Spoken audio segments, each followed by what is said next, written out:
বহু সময়ত ঈশ্বৰে তেনেধৰণে আচলতে প্ৰমাণ দি থাকে। ঈশ্বৰ আপোনাৰ মোৰ জীৱনৰ সৈতে তেনেকৈ জড়িত হৈ থাকে।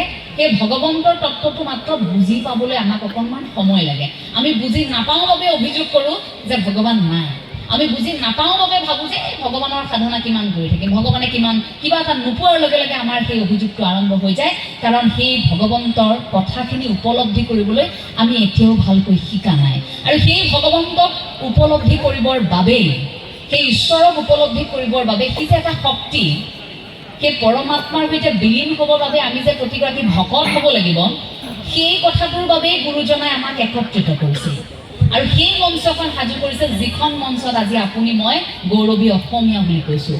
সেইখন মঞ্চ আপোনাৰ মোৰ বাবে সজাই থৈ গৈছিল গুৰুজনাই, য'ত কোনো ব্যক্তিৰ বাবে বিশেষ আসন নাথাকিব, য'ত আমি একেলগে বহি গুৰুৰ গুণানুকীৰ্তন কৰিব পাৰোঁ, হৰি ভকতিত নিমজ্জিত হ'ব পাৰোঁ। সেইখন সমাজত আজি আপুনি মই আছোঁ। গতিকে মহাপুৰুষীয় আদৰ্শত থকাটো আপোনাৰ মোৰ বাবে গৌৰৱৰ কথা, লাজৰ কথা নহয়। মহাপুৰুষ শ্ৰী শ্ৰী মাধৱদেৱে সেইগৰাকী জগতগুৰু শ্ৰীমন্ত শংকৰদেৱ গুৰুজনাক গোটেই বিশ্বতেই জিলিকাই তুলিবলৈ চেষ্টা কৰিছিল। সেইগৰাকী মহাপুৰুষ শ্ৰী শ্ৰী মাধৱদেৱে গুৰুজনাৰ প্ৰতিটো দিশক কেনেকৈ সাঙুৰি তাক সাধনা কৰি কেনেকৈ ৰাইজৰ মাজত উপস্থাপন কৰিব লাগে সেইখিনি কৰিছিল। আৰু সেইগৰাকী মহাপুৰুষ শ্ৰী শ্ৰী মাধৱদেৱৰ আশীৰ্বাদ আপোনালোক প্ৰত্যেকৰে হীৰত আছে। এই ঠাইখিনিত যেন মহাপুৰুষ শ্ৰী শ্ৰী মাধৱদেৱৰ স্মৃতি জড়িত হৈ আছে, জগতগুৰু শ্ৰীমন্ত শংকৰদেৱ গুৰুজনাৰ স্মৃতি জড়িত হৈ আছে। কাৰণ সত্ৰৰ এনে অনুষ্ঠানত আপুনি চাব, আধ্যাত্মিক এক অনুষ্ঠানত আচলতে এই যে কিছু সময় পূৰ্বে যে বাপে ক'লে যে ভকতৰ হৃদয়ে হৃদয়ে জগত গুৰুজনা আছে, আৰু আমাৰো হৃদয়ে যদি ভকতি আছে, আমাৰো এই অঞ্চলত আধ্যাত্মিক এই পৰিৱেশৰ মাজত হৰি নামি আহিব বুলি আমি কামনা কৰিব পাৰোঁ। আপুনি ক'ব নোৱাৰে নিৰ্গুণ নিৰাকাৰ ভগৱন্ত, আমি কথা কৈ থাকোঁতো এই সময়খিনি যদি আপুনি মই অনুষ্ঠানটি সফল কৰিব পাৰোঁ, আপুনি মই যদি শুদ্ধ অন্তৰে হৰি ভকতি কৰিব পাৰোঁ, ভগৱন্ত ইয়াতো থাকিব। গতিকে ভগৱন্তৰ যিহেতু আকাৰ নাই, আপুনি মই আৰম্ভ কৰিব লাগিব মানুহৰ পৰা, আপুনি মই আৰম্ভ কৰিব লাগিব নিজৰ পৰা, অৰ্থাৎ নিজৰ মনটোৰ পৰা। সেই মায়া তত্ত্ব আৰু ভগৱন্ত তত্ত্ব, এই দুটা দিশ মনটোৰ, সেইটো প্ৰথমে আমি নিয়ন্ত্ৰণ কৰি ল'ব লাগিব। যে প্ৰথম আপোনাৰ মায়া তত্ত্বটো থাকিব, যিটো মায়া তত্ত্বক আপুনি উপলব্ধি কৰিছে ঠিকেই, কিন্তু মনত ৰাখিব সেই মায়া তত্ত্বই আপোনাক যাতে গ্ৰাস কৰিব নোৱাৰে। আজি প্ৰচণ্ড ঠাণ্ডা, তাৰ পাছতো আপোনালোক আহিছে।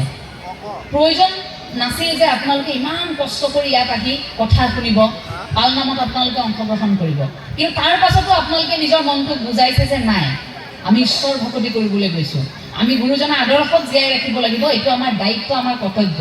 গতিকে নিজৰ মনটোক নিয়ন্ত্ৰণ কৰি আপোনালোক ইয়ালৈ আহিছে। প্ৰতিগৰাকীয়ে মায়া তত্ত্বক, সেই পোচাকযোৰ যে পিন্ধি আছিল মায়াৰ ঘৰতেই খুলি থৈ আহিছে। আপোনালোকৰ সুবিধা মতে আপোনালোক ঘৰত শুইও থাকিব পাৰিলেহেঁতেন, কিন্তু ঘৰখনত শুই নাথাকি আপোনালোক ইয়ালৈ আহিছে, মনটোক আপোনালোকে নিয়ন্ত্ৰণ কৰি আহিছে। গতিকে সেই মায়া তত্ত্বৰ পৰা আঁতৰি ভগৱন্ত তত্ত্বৰ দিশে আপোনালোক গতি কৰিছে। সেই ভগৱন্তৰ দিশে গতি কৰোঁতে সেই পৰমাত্মাৰ কথা আমি যেতিয়াই কৈছোঁ, সেই শক্তিটোৰ বিষয়ে কোৱাৰ লগে লগে তাত সেই সাধনাৰ কথাটো আহে। মনৰ নিয়ন্ত্ৰণৰ পাছত আহে সাধনা। সেই সাধনাটো আমি উপলব্ধি কৰোঁ যে সেই সাধনাটো আকৌ ভাগৱতৰ ভ আখৰৰ ভাৱনাৰে আহে।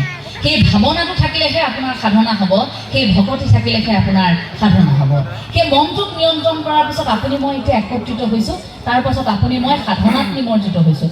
আমি এনেই বহি থাকিলেও নহ'ব, বোলে আহিছে এঞ্জেলা চাংমাই কথা ক'ব, আহিব এগৰাকী বিশেষ ব্যক্তিৰ নাম গাব, অমীয়া নেওঁকলিতা বাইদেউ আহিব, অকণমান সময় আমি নাম ল'ম, কিন্তু আমি তাত সোমাব পৰা নাই, আমি বিষয়বস্তুত সোমাব পৰা নাই, আমি অনুভৱেই কৰিব পৰা নাই এই নাম আমি কিয় লৈছোঁ, কৃষ্ণ বুলি যে কৈছোঁ আমি কিয় কৈছোঁ। কৃষ্ণ নামে দুটি আখৰ ৰাখিবা যতনে, নেৰিবা নেৰিবা বান্ধৱ জীৱনে মৰণে। আৰু যে কয় হৰি অ হৰি চৰণে লাগো, অভয় চৰণে শৰণ মাগো। এই যে হৰে কৃষ্ণ, কৃষ্ণ নামটো যে আমাক সযতনে ৰাখি কঢ়িয়াই ফুৰিব কৈছে, কেনেকৈ সেই নামটো কঢ়িয়াই ফুৰোঁতে, উচ্চাৰণ কৰি ফুৰোঁতে আপোনাৰ সাধনা হয়, ভকতিটো আপোনাৰ তাতেই হয়। এই যে হৰি বুলি কৈ যে হৰি ভকতিত বিলীন হৈছোঁ, কাৰোবাৰ ঈশ্বৰৰ ওচৰত যে আমি নিজক যে উজাৰি দিছোঁ, আমাৰ একো নাই প্ৰভু ভগৱন্ত তুমিয়েই দিছা এই মনুষ্য শৰীৰটো, এই যে উজাৰি দিছোঁ, সেইটোৱে আমাৰ সাধনা। আৰম্ভণি খোজটো আমাৰ সেইটো। সেইবাবে আৰম্ভণিতে আমি কওঁ যে আমাক শৰণৰ প্ৰয়োজন। শৰণ এতিয়া কিয় প্ৰয়োজন? এতিয়া বহুতে ক'ব যে শৰণ কিয় ল'ব লাগে, কিন্তু শৰণটো আপুনি চাব, আজি আমি এখন ঘৰত আছোঁ হয়নে? ঘৰখনত আমি আশ্ৰয় লৈছোঁ। এতিয়া মানুহ হিচাপে জন্ম লোৱাৰ পাছত কোনোবা এজনৰ ওচৰতো আশ্ৰয় ল'ব লাগিব। এতিয়া জীৱনটো পালোঁ, জীৱনটো পোৱাৰ পিছত আশ্ৰয় কাৰ ওচৰত ল'ব? শৰণ মানে আশ্ৰয়, আৰু সেই শৰণটো প্ৰথম ভগৱন্তৰ ওচৰতে হয়। সেই শৰণ আপোনাৰ আৰম্ভ হ'ব মনৰ শৰণ, শৰীৰৰ শৰণ, আৰু তাৰ পাছত আহিব আপোনাৰ বাক্যৰ শৰণ। এই তিনি শৰণ আপোনাক প্ৰয়োজন হ'ব। কিন্তু আপুনি অকল মনৰ শৰণ লৈছে, আপোনাৰ শৰীৰৰ শৰণ নাই, বাক্যৰ শৰণ নাই, কেতিয়াও নহ'ব। যদি বাক্যৰ শৰণ লৈছে, আপোনাৰ মন আৰু শৰীৰৰ শৰণ নাই, কেতিয়াও নহ'ব। মূলতঃ আপোনাক তিনি শৰণৰ প্ৰয়োজনীয়তা আছে। এতিয়া শৰণ কিয় প্ৰয়োজন? ধৰক আপোনাৰ ঘৰখনত সন্তান আছে, এই দুয়োজন সন্তান আপোনাৰ এনেকুৱা যে এজন সন্তান আপুনি স্কুলত তেওঁক নামভৰ্তি কৰোৱালে, বিদ্যালয়লৈ তেওঁক গৈছে, তেওঁ বিদ্যালয়লৈ গৈছে, তেওঁ পঢ়া শুনা কৰি আছে, প্ৰতিটো পৰীক্ষাত তেওঁ উত্তীৰ্ণ হৈছে। এটা সময়ত তেওঁ বিদ্যালয়খনৰ পৰা ওলাই গৈছে, উভতি আহোঁতে এখন হাতত চাৰ্টিফিকেট, বিদ্যালয়খনৰ এখন মানপত্ৰ তেওঁ পাইছে যে ইয়াৰ পৰা তেওঁ উত্তীৰ্ণ হৈছে বা এইটো বিভাগত উত্তীৰ্ণ হৈছে। ঘৰখনত একেলগতে আপোনাৰ আৰু এগৰাকী সন্তান আছে, কিন্তু আপুনি সেই সন্তানক স্কুলত নাম লগাই দিয়া নাই, বিদ্যালয়ত নাম লগাই দিয়া নাই। এগৰাকীক দিছে, এগৰাকীক দিয়া নাই। এই নিদিয়াগৰাকীও কিন্তু কি হ'ল, দিয়াগৰাকীৰ পৰা কথাবোৰ শুনি থাকে, শিকি থাকে, প্ৰতিটো কামেই কৰিব পৰা হৈ গ'ল। তেখেতে যেনেকৈ নেওতা মাতিছে আপোনাৰ কনিষ্ঠগৰাকীও পাৰে, কিন্তু তেওঁ ঘৰতে থাকিল, তেওঁক বিদ্যালয়ত আপুনি নামভৰ্তি কৰাই নিদিলে। এগৰাকীয়ে কিন্তু বিদ্যালয়ৰ পৰা ওলাই গ'ল প্ৰমাণ পত্ৰ লৈ। এই ঘৰত যে থাকিল সেইগৰাকীয়ে বহুত জানে, বহুত শিকিলে, কিন্তু তেওঁৰ ওচৰত মানপত্ৰখন থাকিবনে? ক'ৰবাত যদি ধৰি লওক এটা অনুষ্ঠানত, ক'ৰবাত এটা প্ৰতিষ্ঠানত তেওঁ যেতিয়া যোগদান কৰিবলগীয়া হ'ব, তেওঁক এখন শিক্ষাৰ মানপত্ৰৰ প্ৰয়োজন হ'বনে যে এখন বিদ্যালয়ৰ পৰা ওলাইছিল? এখন প্ৰয়োজন হ'বনে? এখন প্ৰয়োজন হ'ব যে মানপত্ৰ। সেই শৰণটো তেনেকুৱা কথা, আমি বহুত জানিছোঁ, বহুত শিকিছোঁ, বহুত কৰিছোঁ, কিন্তু সেই ঈশ্বৰে দিয়া মানপত্ৰখন গ্ৰহণ কৰিব লাগিব। অৰ্থাৎ ঈশ্বৰৰ সেইখন এখন বিদ্যালয় বুলি ভাবি ল'ব লাগিব, এখন অনুষ্ঠান য'ত আমি শৰণ লৈ মানপত্ৰখন ল'ব লাগিব। আমি নিজাকৈ কৰি থাকিলেও নহ'ব যে আমি কাৰোবাৰ ওচৰত শৰণ লৈ সেই মানপত্ৰখন ভগৱন্তৰ গ্ৰহণ কৰিব লাগিব। আপোনাৰ শৰণ আপুনি ল'ব লাগিব, আশ্ৰয় আপুনি ল'ব লাগিব। সেইবাবেই আচলতে শৰণৰ প্ৰয়োজনীয়তা আছে। এতিয়া আমাৰ এনেকুৱা হয় সমাজত যে বিয়া পতাৰ পাছতহে ল'ৰাজনক শৰণ দিয়ে, বিয়া পতাৰ পিছতহে নতুনকৈ বিবাহ পাশত আবদ্ধ হোৱাৰ পিছত দুয়োগৰাকীক শৰণ দিবৰ বাবে লৈ যায়, কিন্তু কম বয়সত তেওঁলোকক শৰণ দিয়াৰ কথাখিনি চিন্তা চৰ্চা নকৰে। কিন্তু খুব শিশু অৱস্থাতে গুৰু সেৱা, শৰণ, এই কথাবোৰ যদি বুজোৱা হয় যে এনেকৈ আচলতে ঈশ্বৰ প্ৰাপ্তিৰ কথা হয়, এনেকৈ আচলতে আমি যে মনুষ্য জন্ম লৈছোঁ এই কথাখিনি উপলব্ধি কৰোৱা হয়, আমি যে আমি যে মানৱ ধৰ্মহে পালন কৰিছোঁ আমিবোৰে, সেই মানৱ ধৰ্মটোৰ বিষয়ে বুজোৱাৰ আটাইতকৈ প্ৰথম খোজটোৱে শৰণ। ঈশ্বৰৰ ওচৰত আহিলেই শৰণ, অৰ্থাৎ আপুনি সমৰ্পণ কৰিছে, আশ্ৰয় লৈছে। গতিকে শিশু অৱস্থাৰ পৰাই আমি ভাবোঁ যে প্ৰত্যেকগৰাকী পিতৃ মাতৃয়ে সেই শৰণৰ দিশটোৰ ওপৰত গুৰুত্ব ৰখা উচিত। এতিয়া শৰণ আৰম্ভ হ'ল, আপুনি আহিল, প্ৰথমে আহিল আপোনাৰ মনটোৱে আপোনাক টানি আনিল যে মই ঈশ্বৰৰ ওচৰত সঁপি দিব লাগিব সকলো, মই ভগৱন্ত যে আছে বিশ্বাস কৰিছোঁ, মই ঈশ্বৰৰ ওচৰত শৰণ লৈছোঁ, যি কৰিম ঈশ্বৰৰ মতে কৰিম, যি কৰিম মানুহৰ বাবে কৰিম, ইয়াত ব্যক্তিগত স্বাৰ্থ নহয় আৰু অসৎ পথেৰে নাযাওঁ, কাৰণ ভগৱন্তই সকলো দেখি আছে। গতিকে ঈশ্বৰৰ ওচৰত প্ৰতিশ্ৰুতিবদ্ধ হৈ সৎকৰ্ম কৰিম বুলি আপুনি শৰণ লৈছে, আৰম্ভ হ'ল আপোনাৰ মনৰ শৰণ। আপুনি গ'ল তালৈ, সেয়া আপোনাৰ শৰীৰৰ শৰণ। আপুনি নোযোৱাকৈ ঘৰৰ পৰা শৰণ নহ'ব, আপুনি গ'ল অনুষ্ঠানলৈ, আপোনালোক আজি আহিছে যেনেকৈ, সেয়া শৰীৰৰ শৰণ। আৰু তাৰ পাছত আহিলে বাক্যৰ শৰণ। বাক্যৰ শৰণ অৰ্থাৎ আপুনি শুনিবও লাগিব। এই শুনা সভাসদ সাধু জনস্থিৰ মনে, লভিবা পৰম পদ শ্ৰৱণ কীৰ্তনে, মনুষ্যৰ শ্ৰেষ্ঠ ধৰ্ম এহি মানে মাত্ৰ, দেখিও বিচাৰি মহা ভাগৱত শাস্ত্ৰ, কলিত নাহিকে গতি বিনে হৰি নাম, জানিয়া লস্য ত্যাজি বোলা ৰাম ৰাম, হৰি ৰাম ৰাম ৰাম ৰাম, ভাগৱত শাস্ত্ৰৰ কথা আমি শুনি নোযোৱা কথা শুনিলেহে কৈছে মনৰ সংশয় কিন্তু ভগৱন্তই অৰ্জুনক কৈ থৈ গৈছিল যে তুমি শুনিব লাগিব শুনি তুমি যোৱা আগবাঢ়ি জ্ঞানৰ জৰিয়তে তোমাৰ মনৰ সংশয়বোৰ দূৰ কৰি তুমি কৰ্ম মাৰ্গেৰে এতিয়া যোৱা এই যে আমি কওঁ ভক্তি মাৰ্গ কৰ্ম মাৰ্গ সাধনা বুলি যে আমি কওঁ সেই তাত এই কথাটো তাত সংযোজন হৈ থাকে সেই আৰম্ভ হয় বাক্যৰ শৰণেৰে অৰ্থাৎ আপুনি শুনিবও লাগিব আপুনি ক'বও লাগিব এতিয়া বহু সংখ্যকে এই কথাষাৰ কয় যে এই ভাগৱত পাঠ কৰি আছে ভাগৱত শুনিনো সি কিমান ভাল হৈছে এই প্ৰাৰ্থনা গাই আছে বৰ একেবাৰে নামে মূৰত ধৰিছে ই নাম গাই কিডাল কৰিছে সমালোচনা কৰে হয়নে বেছিকৈ এতিয়া ময়ে বেছিকৈ এইটো ব্যক্তিগত কথা আমি যেতিয়া ঈশ্বৰৰ কথা বেছিকৈ ক'বলৈ আৰম্ভ কৰিছোঁ আমাকেই আক্ৰমণ কৰিছে এইগৰাকী ভগৱানৰ বাহিৰে ক'বলগীয়া একো নাই নেকি গুৰুজনাৰ বাহিৰে ক'বলগীয়া একো নাই নেকি বুলি আমাক কয় কিন্তু এই ভগৱন্তৰ কথাত ইয়াত যে এটা সুকীয়া মাদকতা আছে ইয়াত যে এটা প্ৰাপ্তি আছে মানুহ হিচাপে আমি যে আপুনি মই একোৱেই নহয় ধূলিকণা আমি জীয়াই আছোঁ ঈশ্বৰৰ অনুগ্ৰহত সেইটো উপলব্ধি আমাৰ জীৱনৰ চৰম প্ৰাপ্তি আচলতে কিন্তু সেই কথাটোৰ বাবেহে আমাৰ কিন্তু এই যাত্ৰা গতিকে সেই বাক্যই ক্ৰিয়া নকৰে বুলি কোৱাসকলক মোৰ প্ৰশ্ন থাকে যদি টেঙা বুলি কোৱাৰ লগে লগে আপোনাৰ মুখত টেঙা পানী আহে যদি জ্বলা বুলি কোৱাৰ লগে লগে আপুনি অনুভৱ কৰে জ্বলা পুৰিছে সেই বুলি যদি আপুনি অনুভৱ কৰে যদি প্ৰচণ্ড গৰম বুলি কোৱাৰ লগে লগে আপুনি অলপ অনুভৱ কৰে গৰম বৰ বেছিকৈ ঠাণ্ডা দিনৰ বৰফ যদি আপুনি চাই থাকে মোবাইলতো যদি চাই আছে দৃশ্য চাই থকাৰ লগে লগে আপুনি অকণমান অনুভৱ কৰে নে অকণমান সময়ৰ বাবে হিট এই ধৰণৰ অনুভৱ এটা থাকে টেঙা জ্বলা বুলি কোৱাৰ লগে লগে এইটো বিজ্ঞানসন্মত কথা আমাৰ মুখলৈ পানী আহে বেছিকৈ টেঙা বুলি কৈ থকাৰ লগে লগে যদি টেঙা বুলি কোৱাৰ লগে লগে জ্বলা বুলি কোৱাৰ লগে লগে তিতা বুলি কোৱাৰ লগে লগে মিঠা বুলি কোৱাৰ লগে লগে আপোনাৰ শৰীৰে ক্ৰিয়া কৰে তেন্তে কৃষ্ণ বুলি ক'লে মাধৱ বুলি ক'লে ৰাম বুলি ক'লে কিয় ক্ৰিয়া নকৰিব কৃষ্ণ বুলি ক'লে কিয় ক্ৰিয়া নকৰিব ও হৰি ও ৰাম বুলি ক'লে কিয় ক্ৰিয়া নকৰিব ভগৱন্তৰ নাম ল'লে ক্ৰিয়া কিয় নকৰিব কৰিব মাত্ৰ শুদ্ধ অন্তৰে আমি দিয়া নাম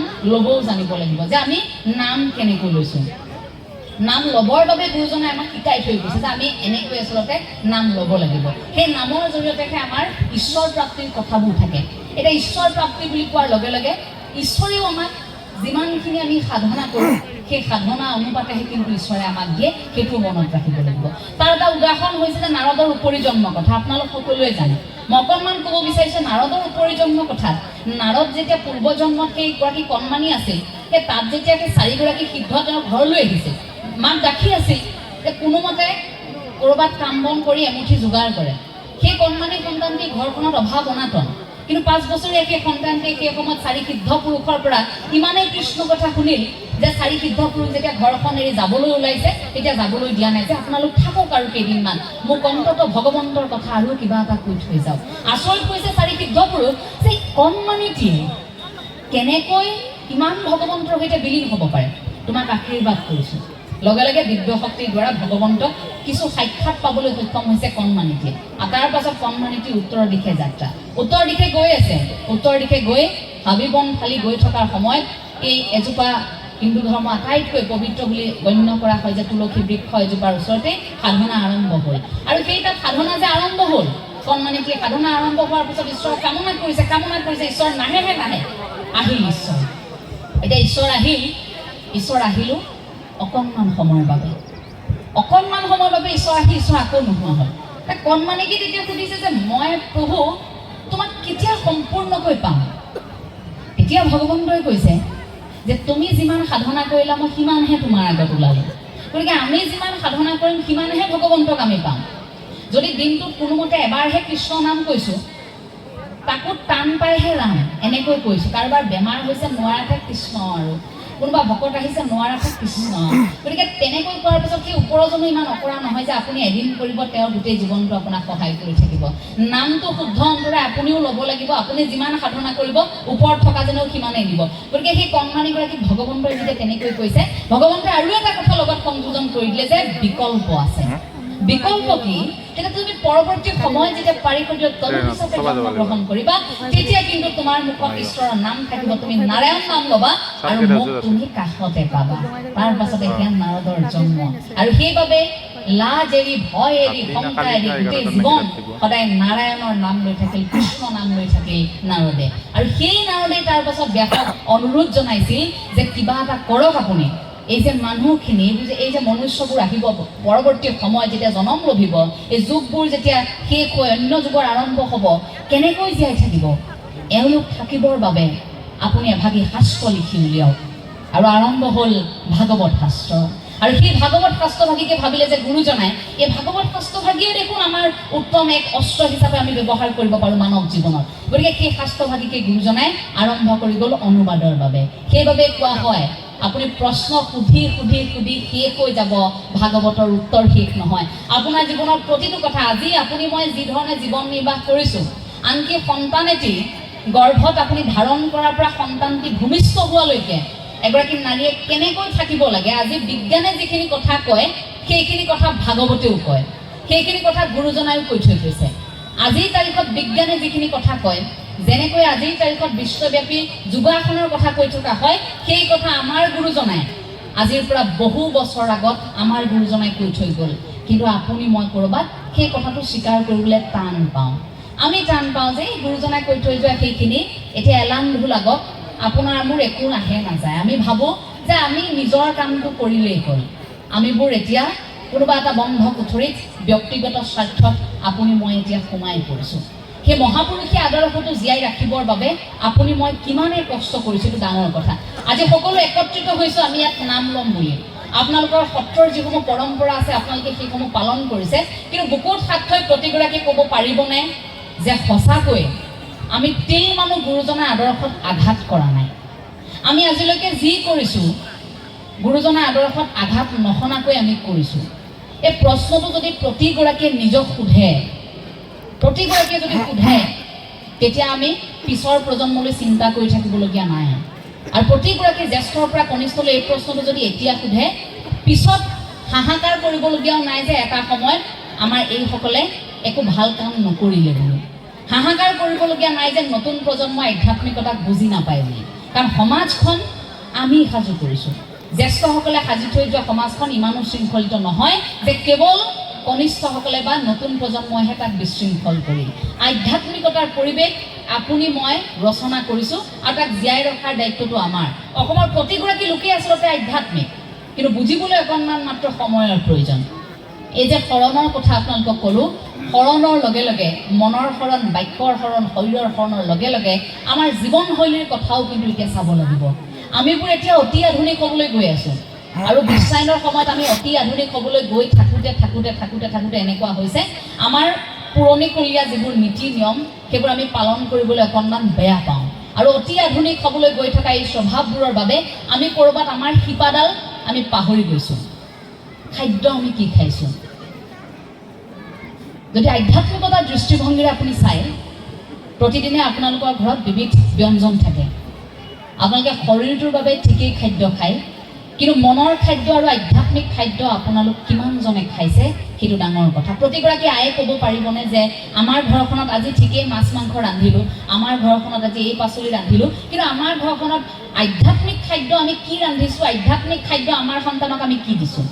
মনৰ খাদ্য মোৰ স্বামীয়ে মোৰ সন্তানে কি খাবলৈ পাইছে? মনৰ খাদ্য, মানসিক সুস্থতাৰ বাবে খাদ্য, সেই আধ্যাত্মিক খাদ্য জীৱ জন্তুৱে খাব নোৱাৰে, আমিহে খাব পাৰোঁ। আমিতো নিজকে জীৱশ্ৰেষ্ঠ বুলি কৈ থাকোঁ। মোৰ এইটো প্ৰশ্ন থাকে যে আমি যে নিজক কওঁ জীৱশ্ৰেষ্ঠ জীৱশ্ৰেষ্ঠ, এতিয়া বাকীবোৰ জীৱইতো তেনেকৈ অনুভৱো কৰিব নোৱাৰে, কথাও ক'ব নোৱাৰে, আমি যেনেকৈ বাক্য ব্যৱহাৰ কৰিছোঁ। তেনেধৰণে সেইবোৰ জীৱ জন্তুৱেতো কোৱা নাই যে আমি শ্ৰেষ্ঠ, শ্ৰেষ্ঠ বুলি আমিয়ে আমাক কৈছোঁ। ক'ব লাগিব মানুহে। জীৱশ্ৰেষ্ঠ শব্দটো গৰু এটাই ক'ব নেকি? জীৱশ্ৰেষ্ঠ শব্দটো ছাগলী এটাই কৈছে নেকি? জীৱশ্ৰেষ্ঠ শব্দটো কাউৰী এটাই কৈ থৈ গৈছে? নাই কোৱা, মানুহেই কৈছোঁ আমি। কি বুলি কৈছোঁ? আমি জীৱশ্ৰেষ্ঠ। কিন্তু প্ৰকৃতাৰ্থত আমি জীৱশ্ৰেষ্ঠৰ কাম কৰিছোঁনে? প্ৰকৃতাৰ্থত কৰিছোঁনে আমি জীৱশ্ৰেষ্ঠ? আমি সকলোবোৰ জীৱৰ মাজত নিজকে শ্ৰেষ্ঠ বুলি ভাবি ল'লোঁ, ঠিকেই, আমি মানুহ জাতি শ্ৰেষ্ঠ, আমি জীৱশ্ৰেষ্ঠ, কিন্তু আমি জীৱশ্ৰেষ্ঠ হিচাপে কি কৰিছোঁ সেইটো ডাঙৰ প্ৰশ্ন। প্ৰতিগৰাকী মানুহে সেইবাবে সেই সেৱাৰ ধৰ্ম, মানৱ ধৰ্ম, মানুহ হিচাপে যিটো আপোনাৰ স্থিতি, সেইটো আৰম্ভ কৰিলেহে আপোনাৰ আধ্যাত্মিকতাৰ দিশটো অৰ্থাৎ আপোনাৰ খোজ হ'ব। তাত এতিয়া আহি পৰে মূল্যবোধৰ কথা, তাত আহে প্ৰজ্ঞাৰ কথা। আমি সাধনা কৰোঁ, আমাৰ সন্তানে নম্বৰ পায়, এটা পদবী পায়, কিন্তু প্ৰজ্ঞাৰ কথাবোৰ শিকোৱা নহয় বাবে, মূল্যৰ কথা, প্ৰমূল্যবোধৰ কথা শিকোৱা নহয় বাবে সেই সন্তানে কেতিয়াবা দুৰ্নীতিত লিপ্ত হ'লে আপুনি মই সমাজৰ আগত মুখ উলিয়াব নোৱাৰোঁ। পিতৃ মাতৃ কেতিয়াবা দুৰ্নীতিত লিপ্ত হ'লে সেই প্ৰজ্ঞাৰ কথাবোৰ তাত মিলিত নহয় বাবে, কেৱল নম্বৰ পাবৰ বাবে আমি যিহেতু এটা সময়ত সাহস দিলোঁ, যন্ত্ৰ কৰি পেলালোঁ সেইবাবে পিছত সেই প্ৰজ্ঞাৰ কথাবোৰ নিশিকালোঁ বাবে আমি এটা সময়ত কান্দিবলগীয়া হয়। গতিকে সেই কথাটো কিন্তু আমি প্ৰত্যেকেই আচলতে এতিয়া উপলব্ধি কৰিব লাগিব। আমাৰ